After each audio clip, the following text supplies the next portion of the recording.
Multifamily Mindset podcast. Think bigger. Hey, what's going on, everybody? Welcome to the MFM podcast with me, Dallas Pruitt.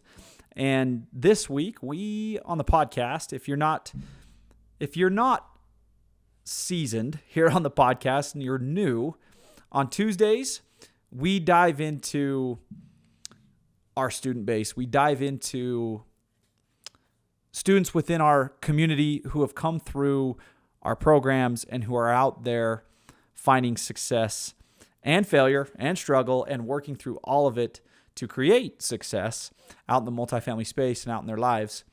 This week, we were privileged and had the blessing to hear from Tim and Herb from Cap Asset Risk Management. Zach and those two did an amazing job of breaking things down on their episode. And they talked a lot about insurance, which is, a touchy subject and just kind of a difficult thing to be navigating currently in the space. But they talked about a plethora of different experiences and things within that interview. I highly recommend that if you have not listened, you go back and you listen to the podcast episode. And also, another call to action would be go connect with these guys. These guys are a wealth of knowledge, not just in the insurance space, but just in totality. They are two people having great success who seem to be great individuals. Again, I haven't been able to talk to them on a personal level, but everything that I can gather from the interview with Zach, they are two amazing leaders and men out there striving to do great work in the world. I wanted to highlight some things, as I typically do here on these Thursday episodes, on the mindset side of things and help maybe peel back some layers and give you some more insight, tactics, ideas, and strategies to be able to go out and create better success in your own pursuits.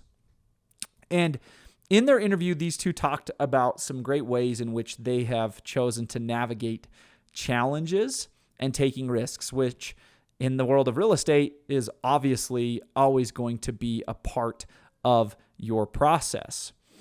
I wanted to highlight some very specific things from their story.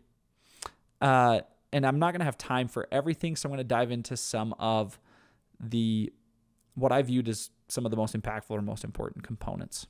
So number one was when they talked about their experience in going to one of the 3-day events that MFM puts on across the country. And they said that when they went here, they went in with a certain mentality of connecting with others, looking to, grow their own personal business, and also get involved at an LP level, limited partner, in deals, and how their experiences in working with other operators out there in the world had kind of led them to this point of wanting to go and learn more and do more. But they asked such a great, what I call better question, which when they were there, which was, why not start owning our own? Why not start owning our own multifamily properties? Why not get in on the other side? And that idea, I believe, that question has changed the trajectory of their lives and their business forever. It was a simple yet extremely powerful, better question. And I think in terms of growth and creating and generating greater success in your business, in your life, I think oftentimes these are the types of questions that we kind of just brush past, but don't sit in long enough to really fully recognize that is an option for us, right? To be able to move to the ownership side of something and not work for someone else, but work for yourself. And again, I'm not out there advocating that you should do that and you should make that decision for yourself no matter what. What I'm saying is these are real better questions that we can ask ourselves, that if we sit in long enough, we can start to think and see things in a different light, in a different perspective, and for the reality of what our opportunities really, really are. And again, it's not just ownership on the side of a business. It's every really aspect of anything that we do and build. There are infinite possibilities and infinite opportunities, and abundance is out there. The world would like to tell you otherwise. The news would like to tell you otherwise.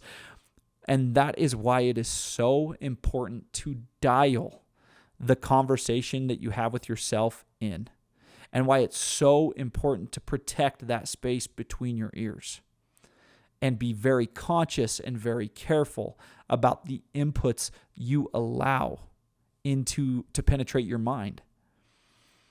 I loved this segment of their story and history when they said, hey, we started asking ourselves, like, what if, right? Why not? Why not us? Start owning our own. Thought it was amazing. I also wanted to highlight that they fell in love. They talked about how they have fallen in love with the process and the people. And this is such a powerful principle for growth. Oftentimes what we fall victim to, and some of us aren't even conscious of it, is that we are actually in love with the idea or the result, but not the reality of the work required every day, the blessing that it is to do that work and grow from it and get better from it, the blessing that the people around us are, because we let every little thing irritate us that's said, that's done. And we look, right, for reasons. We give power to what we focus on. We look for reasons to complain because that is a habitual thing that's built up over the course of a long period of time. And we're all susceptible to it if we're not careful. But I wanted to just highlight this, and I can guarantee you that this is a great contributor to the success these two men have experienced in their careers, is the fact that they truly do love the work. They truly do love what it does for them and others. And they truly love the people they surround themselves with because they are focused, and it was very apparent in their interview, they are focused on adding and providing value and service to the lives of the people they show up for. And as a byproduct, and they spoke to this at the end, as a byproduct, those deposits have paid off in the long run. They have seen great returns, and those actions have yielded great results financially in their business, and also just the qualitative data and the experience that they've had throughout their years. And they've had very long, successful careers. I wanted to highlight a couple other things. And again, before I do, I wanted to come back really quick on that deposits note. I want to reiterate this from their story. You really just never know when those deposits are going to pay off, whether it's 7 years later, 7 months later, 7 days later, or 17 years later, like they referenced in their story. And I have a very personal story. I won't get into the details. I'll remove specific names from it, just out of respect of the individual and just the sensitivity to the situation. But a number of years ago, I reached out to, it was a crazy thing. I felt a prompting to reach out to the CEO of a business locally in my state. And at this time, I was very novice. I was very new, very young, very immature in the world of business. I was still working as a full-time educator, professional educator, as a teacher, as a mental health specialist for the school district I was involved in. But I had this passion, this yearning, burning, building passion inside of me to help people do what I'm doing today.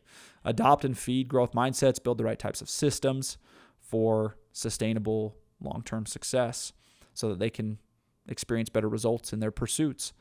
And at the time, I literally just got this prompting where I was like, I need to reach out to this person and see if there's a way that I can help serve them.